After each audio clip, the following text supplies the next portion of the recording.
खेल रहे हैं, कूद रहे हैं, बदमाशी कर रहे हैं, पर माँ यशोदा तो एक आदर्श माँ है। 95% लोग द्वंद्व के शिकार हैं। एक तो छोड़ना ही पड़ेगा, ये असंभव है, ये कभी शिक्षा का पाठ्यक्रम हो ही नहीं सकता। सारे महापुरुषों को एक तरफ कर दो और कृष्ण को एक तरफ कर दो।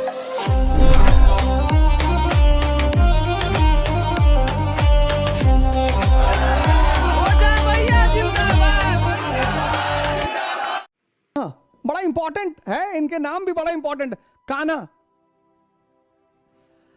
कन्हैया, कृष्ण, योगेश्वर। कान्हा आदर्श बाल्य अवस्था, चाइल्डहुड। कन्हैया शैशव अवस्था, शैशव। कान्हा आदर्श शैशव अवस्था, इन्फेंट पीरियड। आदर्श चाइल्डहुड, बाल्य अवस्था। कृष्णा आदर्श युवा अवस्था, और योगेश्वर आदर्श जीवन। आज के दिन लगभग दुनिया में सभी लोगों को इस पर चर्चा करनी चाहिए।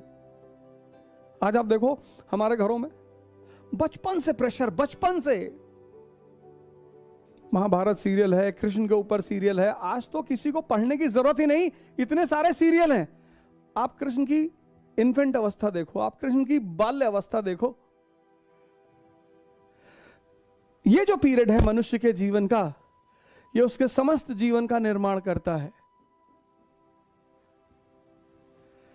जो चीजें आप यहां फीड कर दोगे, हिम्मत, साहस, उत्साह, जो चीजें, वो जीवन भर व्यक्ति का साथ रखेंगी, जीवन भर व्यक्ति के साथ रहेंगी। आज हमारे बड़े सारे पेरेंट्स सोचते हैं कि हम बच्चों को डरा कर अपने काम करा लेंगे। बिल्कुल करा लेंगे आप। बच्चों को धमकाकर अपने काम करा लेंगे, एकदम करा लेंगे। लेकिन सर वो मन यहां तक पहुंचते पहुंचते इतना कमजोर हो जाएगा। आज युवाओं की अवस्था देखो, आज युवाओं का जीवन देखो। जब इस चरण में जहां निर्माण है, निर्माण, आदर्श इन्फेंट पीरियड,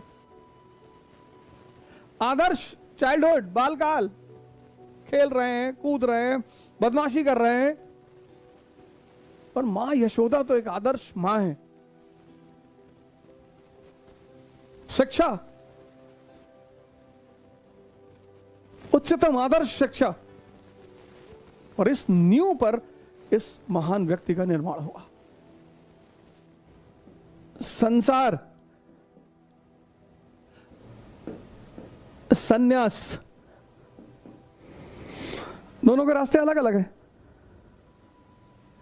आपको संसारी है, आप संसारी हैं। संसारी है मतलब मुख्यतः धन कमाना है, मुख्यतः। तो इसके जो सूत्र हैं वो हैं साम, ताम, दंड, भेद।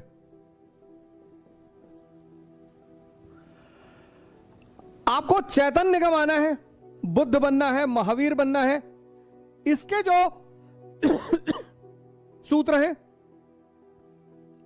समझदारी, करुणा, त्याग, तपस्या।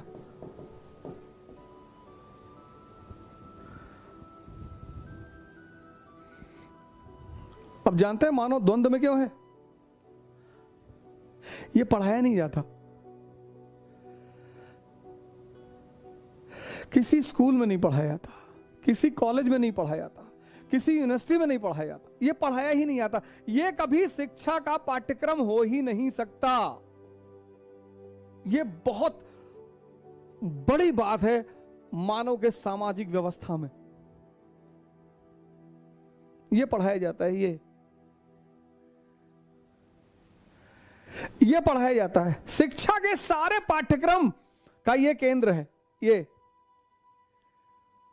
और मानव का मुख्य उद्देश्य क्या है? ये बस यही द्वंद्व पैदा हो जाता है। वो इसको फॉलो करेगा, ये उसके हाथ से निकल जाएगा।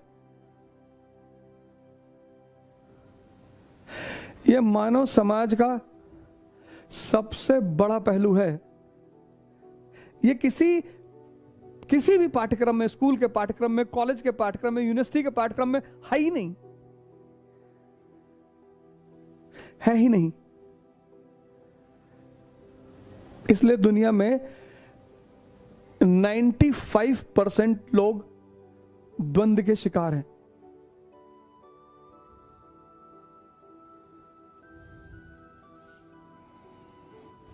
चाहते कुछ और हैं, करते कुछ और हैं। इस द्वंद्व से खत्म होने का जो सूत्र है वो है ध्यान। शिक्षा तो है ही नहीं, इसलिए मैं बार बार ध्यान और योग पर बल देता हूं। और कृष्ण सबसे महानतम व्यक्तित्व इसलिए, कृष्ण सबसे विशेष व्यक्ति इसलिए क्योंकि वो दोनों को बैलेंस करना जानते हैं। यह असंभव है, यह असंभव है। बुद्ध नहीं कर सकते, महावीर तो कभी कर ही नहीं सकते। प्रभु राम अपवाद स्वरूप कर सकते हैं, अपवाद स्वरूप, लेकिन उसके लिए भी उनके पास डिफेंस है। बाली को छुप के मारा, लेकिन उसके पीछे भी उनके पास डिफेंस है। मर्यादा पुरुषोत्तम। लेकिन प्रभु भगवान कृष्ण इस दोनों का समुचित प्रयोग असंभव। एक तो छोड़ना ही पड़ेगा। आपको चैतन्य पाना है, आपको यह छोड़ना पड़ेगा। आपको संसार पाना है, आपको यह छोड़ना पड़ेगा। एक तो छोड़ना पड़ेगा। भगवान कृष्ण, भगवत्ता को उपलब्ध व्यक्ति,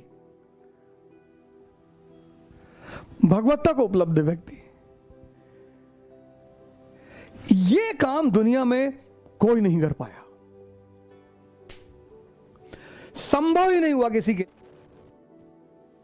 सर्वश्रेष्ठ संसारी और सर्वश्रेष्ठ सन्यासी।